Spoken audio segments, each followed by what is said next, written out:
All cermati suhu standby.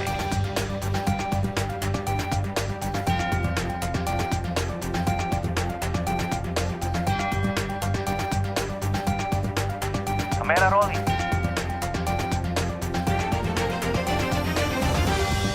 In 5, 4, 3, 2, 1. Hai kawan pajak, jumpa lagi di podcast Cermati, cerita reformasi terkini bersama saya Malik Abdul Aziz. Bagi kawan pajak yang ingin mencari informasi perpajakan dengan kemasan menarik dan mudah dimengerti, langsung saja kunjungi kanal YouTube Ditjen Pajak RI dan saksikan episode-episode terbaik dari Cermati. Cari apapun, semuanya ada hanya di Cermati. Seru ya, rame ya. Serame topik yang akan kita bahas di episode kali ini yaitu tentang penipuan yang mengatasnamakan Direktorat Jenderal Pajak. Tapi sebelumnya, mari kita simak dulu tayangan berikut ini.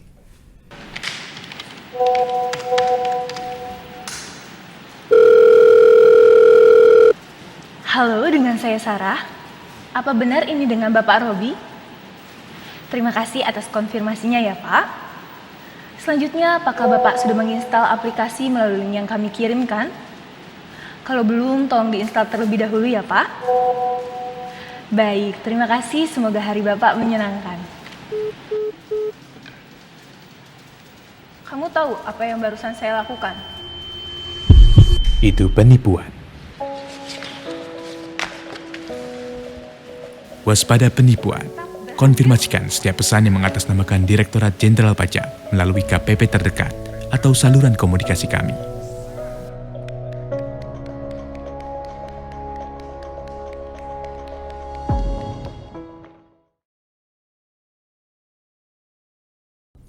Nah, kawan pajak gimana? Pernah gak sih kalian mendapatkan pesan lewat WhatsApp, email, atau bahkan ditelepon oleh orang yang ngaku-ngaku sebagai pegawai pajak? Mulai dari konfirmasi data, mengancam dengan denda, bahkan hingga menjanjikan percepatan pengembalian pajak secara instan. Hati-hati, mungkin itu adalah salah satu modus penipuan. Sekarang modusnya makin rapi, makin canggih, makin meyakinkan. Tapi tenang, hari ini kita kedatangan tamu spesial, Ibu Rosmauli, Direktur Penyuluhan Pelayanan dan Kehumasan yang baru di Direktorat Jenderal Pajak. Langsung saja kita sambut ya. Meski hujannya di luar, basahnya tetap di pipi. Penipuan ayo kita bongkar, ini dia Ibu Rosmauli. Izin pantun ya Bu, apa kabar Ibu hari ini? Kabar baik. Kabar baik, senang Bu kami bisa kehadiran Ibu di tengah agenda yang padat. Bu, pertama kita ingin mengucapkan selamat dulu atas dilantiknya Ibu Rosma sebagai Direktur P2 Humas. Nah, gimana sih Bu perasaan Ibu waktu pertama kali dapat SK-nya tuh Bu? Terus terang nih. Terus terang Bu? Terus terang ya? Iya terus terang Bu, terang terus Bu.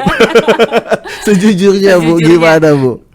Sejujurnya pasti kaget ya. Ini surprising banget buat saya. Gak nyangka gitu ya, menjadi Direktur P2 Humas yang menjadi wajahnya DJP gitu. Berarti kan nantinya saya harus bisa menampilkan wajah DJP. Betul Bu, semua yang arah akan menuju ke Ibu Bu. Ibu kan sudah jadi PNS sejak 95 ya Bu? 30 tahun berkarir di DJP dan terakhir sebagai Kanwil DJP Bengkulu dan Lampung. Nah, dari berbagai banyak dudukan jabatan yang Ibu pernah pegang, yang paling berkesan di mana, Bu? Yang paling berkesan. Paling berkesan, Bu. Pastinya yang paling berkesan di Bengkulu dan Lampung lah ya. Ada apa nih di Bengkulu dan Lampung ini, ada apa, Bu? Saya sudah mengangkat diri saya sebagai duta wisata Lampung. Oh, ada apa gitu. di Lampung? Langsung hubungi Bu Rosma ya, Bang Lampung ya. Ke Lampung itu adalah kali kedua saya. Oh, pertamanya Bu? Pertamanya waktu saya kuliah. Oh, gitu. Jadi saya kaget gitu ya dengan kondisi Lampung yang sekarang. Beda banget tuh Bu. Beda banget. Jadi saya bersyukur juga sih saya bisa ke Lampung dengan SK. Jadi saya bisa tahu kondisi yang sebenarnya di Lampung. Jadi mungkin orang banyak juga yang nggak tahu ya ternyata Lampung itu indah banget. Betul, gitu indah ya. banget Bu di sana Sangat Bu. indah gitu ya. wisatanya bagus-bagus gitu ya, pantainya bagus-bagus, kulinernya juga enak-enak. Ini saya jadi promosi Lampung. Jadi Gak apa-apa, Bu. cocok ya saya Iya, jadi betul. duta Menggerakkan wisata. ekonomi Indonesia, Bu. Menggerakkan ekonomi Indonesia khususnya Betul, Provinsi betul. Lampung. Iya, betul. Kemudian di sana saya memang nggak lama, cuma 1 tahun gitu ya. Tapi saya bersyukur ditempatkan di Kanwil DJP Bengkulu dan Lampung yang Menyenangkan. ternyata di Lampung itu banyak pegawai yang luar biasa, Itu dia. SDM-nya luar biasa, Betul. dan banyak prestasi di Betul. Kanwil DJP Bengkulu Dan tahun Lampung. kemarin Kanwil Bengkulu Lampung menjadi Kanwil DJP terbaik nasional. Alhamdulillah. Weh. Menyatakan ya benar, Bu. Penasaran nih, Bu. Meskipun waktunya cuma setahun tapi bisa jadi yang terbaik. Dan kalau saya lihat ada banyak juga penghargaan-penghargaan yang didapatkan oleh unit kerja yang Ibu pimpin. Kunci kesuksesan menurut Ibu tuh apa, Bu? Kalau menjadi kanwil terbaik itu sebetulnya bukan peran saya ya, karena saya baru di sana. Tapi memang Kanwil Bengkulu dan Lampung sudah ditata sedemikian rupa sehingga saya dapat ininya aja, berkahnya aja. Jadi tahun lalu Bu. Kanwil DJP Bengkulu dan Lampung mendapat penghargaan sebagai Badan Publik Informatif. Wow. Tahun 2024 berarti ya, Bu? 2024. Nah, itu. Kita masuk ke tema kita, Bu. Tadi Ibu bilang bahwa santai. Saya ingin cerita santai sama Ibu. Beberapa waktu lalu, Bu, saya mendapatkan dokumen dari nomor tidak dikenal. Dia menjanjikan adanya denda pajak yang belum saya laksanakan. Saya udah tahu kayaknya ini penipuan nih. Akhirnya saya buka, saya pastikan, bener, Bu. Ternyata dari kopnya sudah aneh, jabatan penandatangannya aneh, isinya aneh, ada linknya yang juga kayaknya bukan link dari DJP. Saya merasa pede, kayaknya memang penipuan. Saya coba klik. Tiba-tiba, Bu, saldo e-wallet saya berkurang seketika. Nah, kemudian saya tanya ke AR di KPP saya berada. Ternyata benar, itu adalah modus penipuan. Saya ingin tanya ke Ibu, sebenarnya modus penipuan ini memang banyak terjadi seperti ini atau ada modus-modus lainnya sih, Bu? Ya, ini memang lagi hits lah ya, masalah penipuan ini ya. Tapi kamu bener banget sih, langsung konfirmasi ke AR kan ya. Betul, Bu. Cuma itu yang benernya, tapi banyak korban-korban penipuan itu banyak yang langsung percaya tuh. Nah iya, Bu, karena memang Langsung. sangat meyakinkan, Bu, datanya, Bu. Datanya sangat meyakinkan Betul. kan ya. Semuanya kayaknya sama gitu ya. Iya. Dari Nama, pejabatnya, NPWP, gitu kan, betul. pejabat yang mengirimkan surat gitu ya. Nah, teman-teman semua, kawan pajak, apapun namanya yang berkaitan dengan pajak pasti sangat menarik. Kemudian yang kedua, karena ini temanya penipuan, sangat menakutkan kan. Nah iya, Bu. Jadinya langsung ditransfer. Iya. Kebanyakan begitu kan ya. Dan Kalau- baru sadar setelah dia transfer, Bu. Baru sadar. Baru setelah- sadar. Nah, yang betul kan tadi langsung konfirmasi gitu ya ke AR-nya ya, Bu. AR-nya. Kalau nggak, sebetulnya kan wajib pajak tuh punya AR gitu ya, masing-masing punya AR. Nah di mungkin bisa KPP, AR di KPP, Bu. di KPP tempat dia terdaftar. Makanya saya selalu bilang, ya memang wajib pajak harusnya punya hubungan yang baik nih dengan AR. Karena AR ini yang paling tahu kewajiban perpajakan dari wajib pajak tersebut. Apakah dia harus mengkonfirmasi, menjelaskan ada data-data, apakah dia harus bayar. Itu yang paling tahu tuh AR tuh. Termasuk modus-modus penipuan ya, Bu. Termasuk modus-modus penipuan. Karena nggak pernah sih, dari dulu nih saya udah puluhan tahun ya, ketentuan perpajakan itu nggak pernah tuh transfer ke Rekening langsung pribadi. ke pribadi. Oh iya, harus ada Kan kode harus billingnya ya, ada- bukannya ya, Bu? Ada kode billing dan bayarnya kan harus ke bank ya. Betul. Harus ke bank atau nggak mungkin yang pelosok-pelosok ke kantor pos gitu ya. Tapi nggak pernah sama sekali kita diperbolehkan menerima transferan dari wajib pajak. Pegawai pajak tuh nggak boleh. Itu adalah pelanggaran berat. Termasuk kalau ada modus yang dia menelpon dan mengancam segera transfer ke rekening saya, itu juga modus juga, Bu?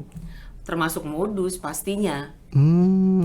Karena pegawai pajak nggak pernah sama sekali diperbolehkan untuk melakukan ancaman kepada wajib pajak untuk mentransfer sejumlah uang. Nggak pernah boleh itu. Kalau ada ini Bu, kalau ada email juga Bu, terus ada yang saya alami tadi Bu, ada tautan palsunya, kita disuruh mengklik atau mengisi data diri, itu juga mungkin penipuan ya Bu? Penipuan juga.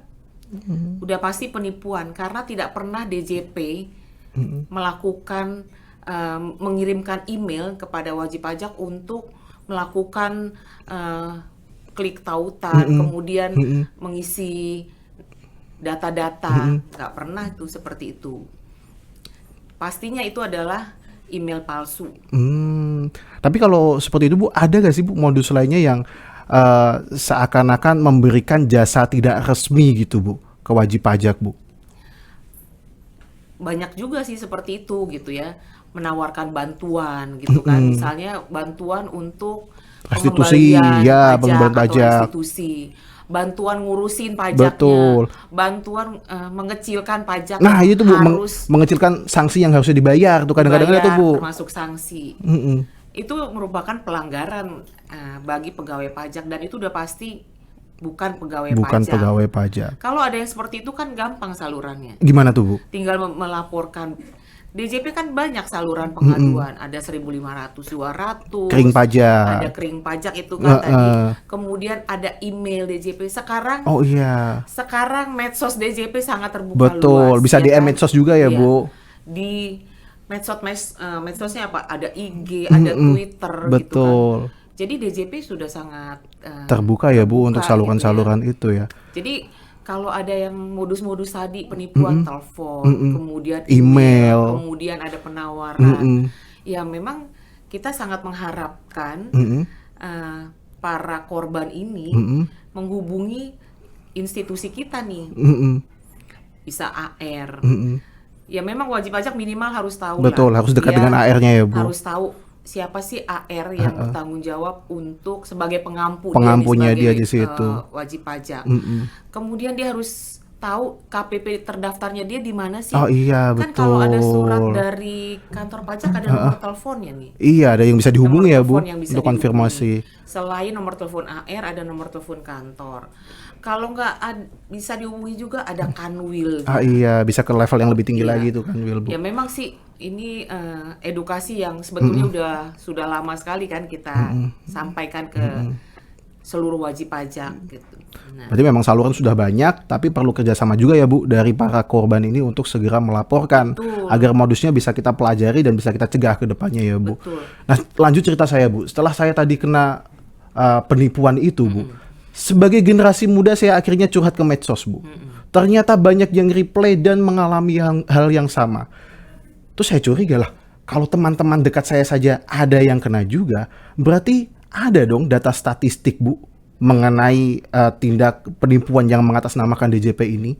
Apakah di DJP punya Bu data statistiknya Bu? Data statistik kita punya penipuan-penipuan yang terjadi gitu ya, yang sudah dilaporkan ke DJP. Kita punya berapa banyak sih penipuan gitu ya yang masuk ke kita. Nah itu pastinya sudah kita tindak lanjuti tuh. Bagaimana Bu tindak lanjutnya tuh Bu? Karena DJP itu bukan kewenangan DJP bukan untuk melakukan penindakan Oh, hukum. bukan penegak hukum Penegak ya Bu? hukum, kita melakukan pencegahan. Pencegahan supaya ini tidak bertambah banyak, supaya kejadian-kejadian ini tidak berulang, supaya wajib pajak tahu bahwa ini adalah penipuan. Kita melaporkan kepada yang Mengampunya.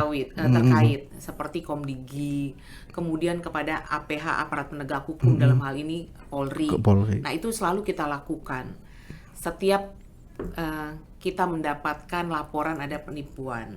Nah itu yang kita lakukan dan itu sangat intens gitu kita lakukan karena penipuannya emang terlalu banyak ya. Betul, Jadinya hampir betul. setiap hari Betul. kita Menerima lakukan, laporan itu ya Bu? menerima laporan dan kita laporkan kepada pihak terkait. Betul, termasuk kolaborasi dengan Komdigi tadi ya Bu? Betul. Ada mungkin saluran-salurannya yang sudah disediakan juga untuk melaporkannya. Saluran-saluran yang kita pakai adalah aduan konten gitu ya. Oh. Kemudian aduan nomor ID. Banyak nomor-nomor yang sudah diblokir oleh Komdigi. Itu dia. Tapi kan sekarang memang mudah sekali ya. Nah itu Bu, Untuk mati satu tumbuh 1000 beli Bu. nomor udah diblokir, beli Nambah lagi, lagi. nambah lagi.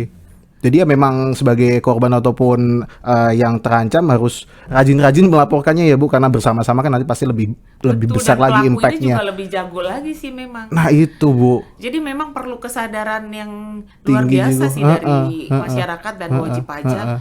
bahwa ya memang ini penipuan gitu loh. Dan pelakunya ya itu juga sih. Betul. Jadi kita tidak boleh abai ya Bu, apalagi yang mungkin di keluarga saya yang paling melek teknologi, kalau ibu saya, bapak saya, saudara saya mengalami hal yang serupa, tidak boleh abai ya Bu ya. Betul sekali. Tapi ya memang ini perlu kerjasama yang luar biasa nih dari tadi kan Mas Malik bilang kita tuh harus berantai gitu ya, ke keluarga, ke ibu gitu. Ternyata edukasi yang dilakukan oleh DJP yang sudah lama dan bertahun-tahun ini masih terus terjadi. Jadi ya memang perlu kesadaran, kepedulian setiap pihak gitu. Dan sepertinya memang penipuan-penipuan ini tidak juga menyerang DJP saja, tapi instansi-instansi lain juga pun mengalami hal yang sama ya Bu. Berarti memang musuh bersama kita ya memang modus penipuan ini, bukan apapun itu yang bukan modusnya ya Bu. Nah kalau dari DJP sendiri Bu, ada gak sih Bu langkah-langkah yang sudah dilakukan untuk pencegahannya Bu? Nah tadi saya sampaikan bahwa DJP ini sudah berulang kali gitu ya melakukan pencegahan, dan bahkan nggak sekarang yang katanya lagi marak lagi. Kita udah bertahun-tahun nih melakukan pencegahan dan sudah banyak juga yang kita lakukan. Kita udah bikin banyak konten-konten gitu ya. Kita udah banyak bikin tulisan-tulisan. Hampir gitu ya. ribuan kali ya Bu. Pengumuman setiap, kayaknya saya mendapatkan pengumuman dari DJP nih. Ini kan saya baru kan ya masuk ke kantor pusat di Direktorat Jenderal Pajak. Sebelumnya saya kan di KPP, di Kanwil gitu. Dan selalu tuh kantor pusat bikin pengumuman, kemudian KPP dan Kanwil men-share lagi ke seluruh wajib pajak terdaftar gitu ya. Udah banyak dilakukan, siaran pers gitu ya. Kita juga buat aturan-aturan. Itu udah banyak tuh kita lakukan untuk mengatasi, mencegah penipuan ini. Tapi ternyata masih terjadi juga. Betul, masih terjadi juga, dan rasanya juga kita perlu ngasih tips-tips nih Bu untuk para korban biar tidak menjadi korban selanjutnya Bu. Kadang-kadang korban ini seperti saya sebelumnya terlalu pede bahwa saya tidak mungkin bisa deh kena penipuan. Saya tuh melek teknologi, saya tahu aturannya. Kira-kira tipsnya apa Bu biar tidak ada korban yang berjatuhan lagi nih Bu? Oke, jadi Malik ya, tips-tips gitu ya, tips-tips supaya tidak terkena penipuan. Yang tadi Malik lakukan tuh udah betul gitu ya, menghubungi AR terkait. Tapi ini yang paling utama, tips yang paling utama adalah ketika kita lihat gitu ya, apalagi tadi saya bilang kan, kalau surat dari kantor pajak itu pastinya kan menakutkan gitu ya. Ya, tips pertama adalah ya jangan panik gitu ya. Betul, jangan harus tenang. Panik, harus kemudian tenang, mencerna nih maksudnya apa sih gitu ya surat ini gitu ya. Karena itu adalah yang paling utama nih untuk mengatasi kepanikan karena dapat surat cinta itu dari pajak DJP itu ya, itu harus Bu. bayar lagi ya. Kemudian setelah tidak panik ya tadi sudah juga disampaikan menjalin hubungan baik dengan AR, mengkonfirmasi kepada AR maksud dari surat ini nih. Karena yang paling tahu adalah AR kan. Betul, sebagai pengampunya ya Bu. Sebagai pengampu, AR yang paling tahu kewajiban perpajakan apa aja sih yang harus dipenuhi oleh wajib pajak. AR tuh yang paling tahu. Nah kalau ini Bu, kalau pesannya dia minta data pribadi atau keuangan Bu, dikasih gak Bu? Penipunya? Betul Bu. Ya pasti jangan dikasih. Nah itu. Karena kan setelah mengkonfirmasi, kita kan tahu bahwa ini penipuan. Yang paling pasti memang kita harus menjalin hubungan baik dengan AR, KPP gitu ya, supaya jelas gitu ya bahwa ini memang bukan dari kantor pajak gitu ya. Betul. Ya sekali lagi tadi, AR atau kantor pajak nggak pernah itu minta uang langsung ditransfer ke rekening Betul, pribadi. betul. Dan Karena kan harus bikin tadi ID billing. betul Bu, dan ada ditransfernya- proses-prosesnya ya Bu. Dan ditransfernya tuh nggak pernah, maksudnya harus ke bank, nggak pernah itu Ke salah satu harus- oknumnya tuh nggak boleh ya Bu. nggak boleh sama sekali. Itu yang paling penting, nggak pernah bayar pajak itu ke orang pribadi, harus ke bank. Dan kalau ada ini Bu, ada link-link tertentu di pesannya tuh Bu. Kadang-kadang kita kepo Bu, apa sih ini linknya? Begitu diklik, ternyata kena. Nah, yang ketiga adalah jangan sampai kita membuka link yang mencurigakan. Nah itu Bu. Nah, karena sekali kita buka link ya udah pasti mungkin bisa jadi data-data pribadi kita tersedot gitu kan. Betul. Kalau nggak yakin gitu ya, apakah link ini dari DJP apa? Saya lagi ya memang harus konfirmasi ke AR atau ke KPP terkait gitu. Sekarang kan memang banyak ya modus seperti itu ya, yang dikirim link gitu kan. Banyak juga tuh kejadian setelah dibuka ya memang Saldonya data berkurang. pribadi dan akun bank kita bisa Berkurang. terbuka dan berkurang. Nah kalau kita udah tahu nih Bu, udah fix, wah ini pasti penipuan. Apa yang harus kita lakukan lagi? Nah, yang harus dilakukan selanjutnya ketika ini penipuan dan sudah jadi korban Nah itu dipastikan Bu, ya, Bu. lapor ke aparat penegak hukum. Ah, Dan DJP juga pastinya juga akan membantu melaporkan ini ke pihak terkait. Iya kan? Kalau teman-teman sudah menjadi korban, laporkan ke aparat hukum dan pastinya dilaporkan juga ke DJP supaya DJP sesuai dengan kewenangannya menindaklanjuti. betul. Kolaborasi dengan Kolaborasi kementerian dengan- terkait ya Bu. Betul, Komdigi maupun Komdigi. aparat penegak hukum. Betul. Nah, itu kan secara aktif korbannya untuk menghindari penipuan, Bu. Langkah-langkah DJP-nya sendiri, Bu. Apa yang sudah dilakukan DJP untuk bisa turut serta membantu mengurangi potensi penipuan yang mengatasnamakan dirinya, Bu? Tadi juga sudah saya sampaikan banyak yang sudah dilakukan oleh DJP gitu ya. Kita tadi bikin konten, bikin pengumuman, bikin aturan gitu ya. Dan langkah-langkah yang terus akan dilakukan oleh DJP dan kita nggak akan bosen-bosen yang melakukan ini adalah melakukan edukasi kepada masyarakat dan sosialisasi yang sangat masif kita lakukan. Tadi udah saya sampaikan juga kita mengedukasi semua wajib pajak dalam setiap kesempatan.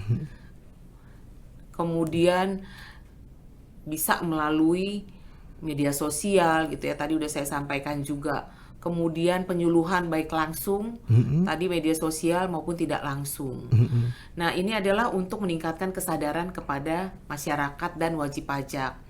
Dan meyakinkan wajib pajak dan masyarakat bahwa DJP itu nggak pernah tuh meminta data pribadi atau informasi keuangan, nggak pernah tuh minta pembayaran pajak ditransfer ke rekening pribadi. Dari langkah pertamanya itu ya Bu, edukasi dan sosialisasi secara masif. Betul. Ada lagi ya Bu langkah yang dilakukan selanjutnya, Bu? Nah, langkah yang selanjutnya tadi juga udah saya sampaikan, kita pastinya bekerja sama dengan instansi terkait seperti Komdigi untuk melakukan pemblokiran dan juga pelaporan akun atau nomor-nomor yang mencurigakan. Nah, ini kerjasama ini sudah sangat baik dengan Komdigi. Ya Komdigi ya Bu. Karena setiap ada laporan dari wajib pajak atau masyarakat, pastinya akan kita Tindak lanjuti ya Bu. untuk pemblokiran nomornya gitu. Agar tidak terulang ya Bu. Nah, yang jadi pertanyaan Bu, dari modus-modus penipuan ini dia bisa mencantumkan nama kita dengan benar, alamat kita atau badan usaha kita dengan benar. Jangan-jangan ini kebocoran dari sistem DJP atau tidak Bu? Saya pastikan ini bukan kebocoran dari DJP. Karena DJP terus gitu ya berusaha untuk memperkuat sistem keamanan kita gitu ya, supaya data wajib pajak bisa terlindungi dengan sangat baik. Nah itu pengembangan terus dilakukan oleh DJP untuk menjaga keamanan aplikasi yang ada di DJP. saya yakinkan data yang keluar itu bukan dari Direktorat Jenderal Pajak. Baik. Berarti memang pengembangan sistem juga dijaga, langkah-langkah upaya pencegahan juga sudah ada. Nah, kerjasamanya juga nih Bu. Kalau jalan sendiri, saya rasa DJP terlalu Betul. banyak, isunya terlalu gede ya Bu, nasional. Kerjasamanya sendiri seperti apa Bu? Nah, ini akan kita tindak lanjuti laporan penipuan ini kepada aparat penegak hukum. Karena kita sangat yakin bahwa penipuan yang mengatasnamakan Direktorat Jenderal Pajak ini adalah merupakan tindak pidana yang harus ditindaklanjuti. Dan pastinya kalau pelaku ini bisa tertangkap, udah pasti akan kena tindak pidana Modus sanksi penipuan. yang pastinya Berat juga ya Bu berat, secara hukum. Nah, mungkin saya terlupa atau terlewat tadi Bu. Boleh dipastikan nggak Bu, saluran pengaduan resminya DJP itu mana saja Bu? saluran resmi DJP sangat banyak, tadi juga udah saya sampaikan, antara lain tadi tuh kering pajak 1.500-200, kemudian email bisa juga disampaikan melalui email pengaduan@pajak.go.id. Kemudian bisa langsung ke kantor pajak. Ya paling nggak kalau hubungan dengan AR-nya baik, bisa langsung WA gitu ya. Kan gampang ya sekarang. Betul. WA atau telepon. Betul. Nah itu Bu, Makanya jangan panik gitu betul, ya. jangan panik. Tenang dulu, salurannya sudah ada, sistemnya sudah dikembangkan, langkah pencegahan ada, berarti perlu sinerginya saja nih Bu ya, peran aktif dari masyarakat, dari mungkin korban. Nah, terakhir nih Bu, apa yang mungkin pesan yang bisa Ibu sampaikan untuk menekankan semua ini Bu, agar semua sistem yang kita bangun ini dari DJP berjalan dengan baik Bu? Silahkan Bu Rosma. Baik, rasanya kita sudah membahas masalah penipuan ini tadi berapa puluh jam ya? Puluhan jam Bu. Puluhan jam. Baik, kawan pajak, sebagai penutup, kami ingin mengingatkan kembali bahwa masalah penipuan ini adalah masalah yang serius karena ya memang mengatasnamakan Direktorat Jenderal Pajak. Dan masalah ini bukan masalah Direktorat Jenderal Pajak semata, tapi ini adalah masalah kita bersama. Jadi memang sangat dibutuhkan peran aktif dari seluruh wajib pajak dan pastinya peran aktif dari Direktorat Jenderal Pajak.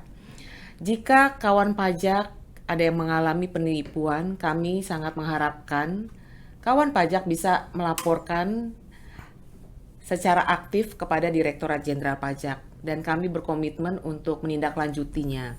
Karena komitmen kami adalah kami akan terus memberikan pelayanan yang terbaik kepada seluruh wajib pajak dan menjaga seluruh informasi yang disampaikan oleh wajib pajak dan dipercayakan kepada Direktorat Jenderal Pajak. Demikian kawan pajak yang baik. Dan tetap waspada ya Bu.